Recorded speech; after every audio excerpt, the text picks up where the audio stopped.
This year's Haunted by Daylight event is the 7th time that DBD has celebrated Halloween during its lifespan. This is unironically probably the most game-changing and significant update that Behavior has ever implemented in the game. But not every single Halloween event has always been this ambitious. In fact, in the first year of DBD's existence, there wasn't even an event for Halloween. So how did we get from literally no Halloween event to probably the most out there and experimental Dead by Daylight event that we've ever had? Well, in this video we're going to be going over the evolution of Halloween celebrations in DBD, and without any further ado, let's get right into it.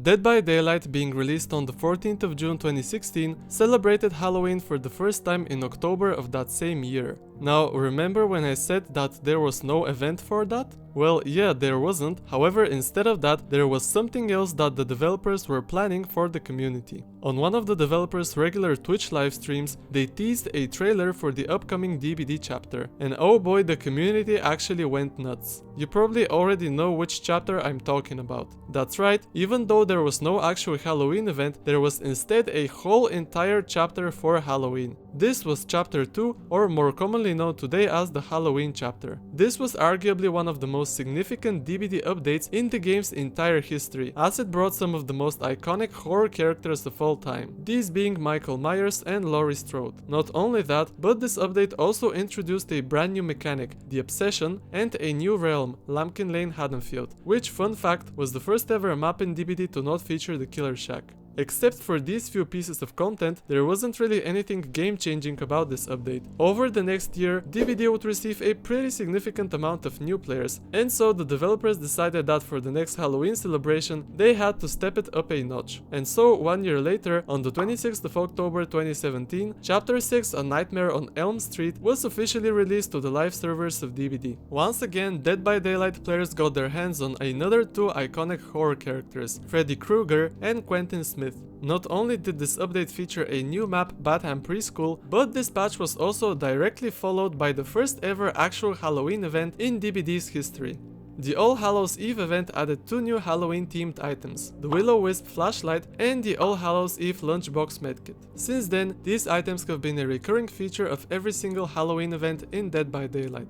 Gameplay wise, this event didn't add much, however, players received a new menu music soundtrack and probably, in my opinion, the best lobby in DBD's entire history. Just the misty green fog paired with the yellowy orange light coming from the pumpkin jack-o'-lanterns makes for an absolutely beautiful combination of colors. Also, the way the killers are lit up and the tombstones in the background, just everything about this makes it my favorite Dead by Daylight lobby ever. Anyways, I got a little off topic there, let's get back into the actual video. Once again, for the next year's Halloween event, the developers decided to step it up a notch once again, and oh boy, they really delivered.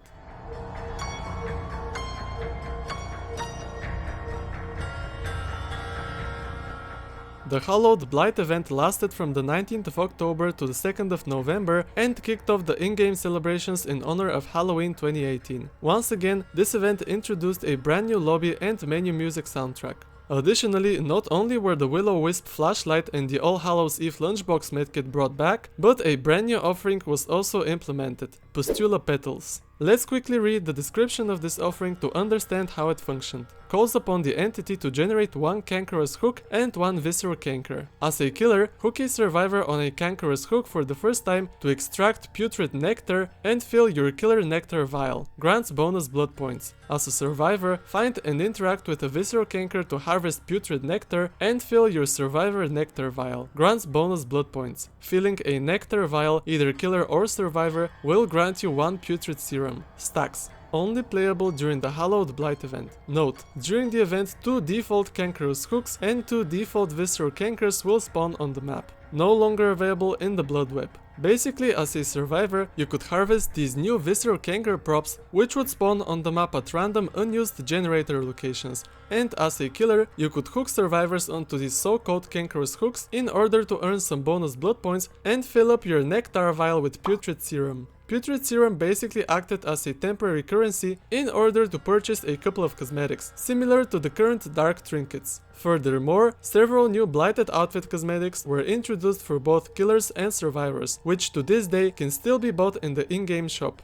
Now, as with pretty much every patch ever that behavior implements, there is bound to be backlash from the community, and this update was no exception to that. Nonetheless, the next year's Withering Blight event was pretty much the exact same thing, but with a different name and more cosmetics. Oh, and also, visceral cankers weren't present in this one, instead some of the generators on the map were changed to cankerous ones. There were also a little bit of scheduling issues with this event, so it kicked off the Halloween celebrations of 2019 a little late. One thing as well is that Putrid Serum was changed from being obtained through the Pustula Petals offerings to being earned from the Rift during Tome 1 Awakening. The next year's Halloween event, that being the Eternal Blight, was also quite similar to the previous one, but with a few exceptions. First of all, the Putrid Serum currency, from what I understand, wasn't present in this event and hasn't returned to the game ever since then. In compensation, there were of course daily login rewards, which consisted of blood points and iridescent shards. The Pustula Petals offerings returned, and the only change made to them was the fact that cankerous hooks and generators were renamed to blighted hooks and generators. However, one redeeming factor about this event was the fact that a whole 3 new add-ons were added, 2 for survivors and 1 for killers. The add-ons in question are the Broken Bulb, Refined Serum and Blighted Serum, which since then have been a recurring feature of every single Halloween event in DBD, along with the usual Will-O-Wisp flashlight and All Hallows Eve lunchbox medkit.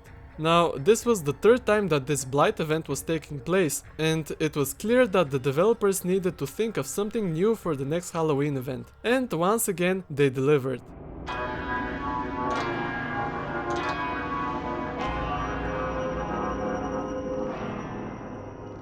Now, before behavior got around to doing Haunted by Daylight, there was one event that acted as a sort of stepping stone for those ones, the Midnight Grove. This was actually the first ever event in DBD to have its own unique tome challenges section. The Midnight Grove featured 2 new outfits that could be earned through the tome, the Transplant for the Doctor and the Witching Hour for Michaela Reed. As with the last few couple of Halloween events in DBD, all Halloween related items and add-ons were re-enabled, and a new lobby and menu music soundtrack was also implemented. Additionally, a new offering was introduced to the game, that being the Cursed Seed, which was essentially just another version / reskin of the Pustula Petals offering. Not only that, but this event also added a brand new prop to Dead by Daylight, pumpkins. Pumpkins have actually been changed quite a bit since then, but they've always retained their general functions and purpose. Whenever you kick a pumpkin, you either receive a trick or a treat. Let me know in the comments whether you prefer the current model of pumpkins for Haunted by Daylight 2023 or the previous one.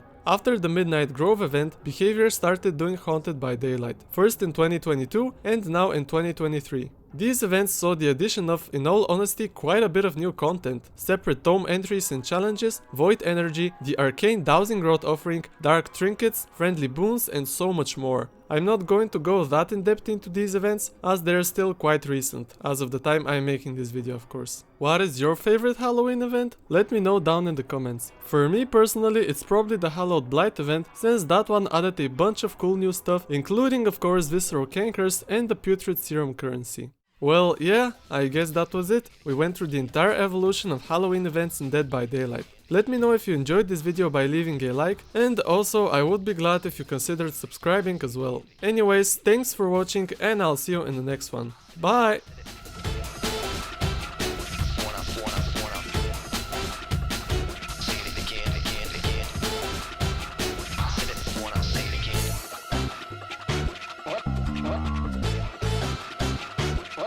What's going on? I don't understand what's going on.